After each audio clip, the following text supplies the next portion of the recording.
আমার এই ধানে কি কি প্রবলেম পাচ্ছে আপনি বলবেন।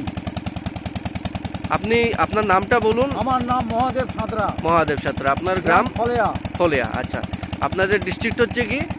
বর্ধমান। বর্ধমান, আচ্ছা। এবার আপনি আমাকে বলুন, আপনাদের ধানে যে লাগাচ্ছেন, ধানে কি অসুবিধা হচ্ছে বা গত বছর কি অসুবিধা পেয়েছেন সেগুলো বলুন। এখন বর্তমানে ধান লাল হয়ে যাচ্ছে, 1 নম্বর কথা। 2 নম্বর মাত্রা পোকা ধরে।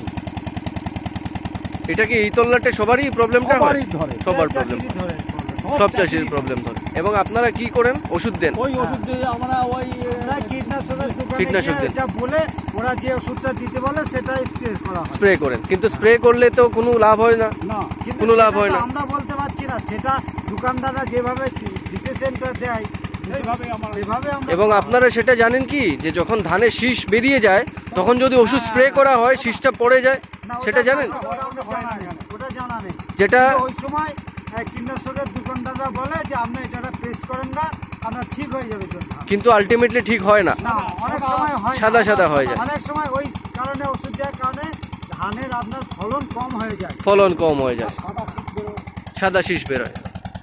এই প্রবলেমটার জন্য আমরা একটা উপায় নিয়ে চলে এসেছি এবং আমরা আসাম, উড়িষ্যা এবং ওয়েস্ট বেঙ্গল, পশ্চিমবঙ্গে এই 3টে স্টেটেই, এই 3টে রাজ্যে আমরা চাষিদেরকে কিভাবে কেমিক্যাল বা মানে ইউজ না করে কিভাবে সহজে এবং প্রাকৃতিকভাবে চাষ করা যায় আমরা ওইভাবে আমরা করছি। এবার আমরা আপনাদেরকে ইন্টিগ্রেটেড পেস্ট ম্যানেজমেন্ট টেকনোলজির সাহায্যে আমরা কিভাবে মাজরা পোকা এবং ধানের লালচে হওয়া রোগটা আটকানো যায়, হ্যাঁ। এবার আপনাদেরকে আমরা জিনিস কিছু দিয়ে যাব, আপনারা ওইগুলো লাগাবেন এবং আমার সাথে রেগুলার কন্ট্যাক্ট রাখবেন।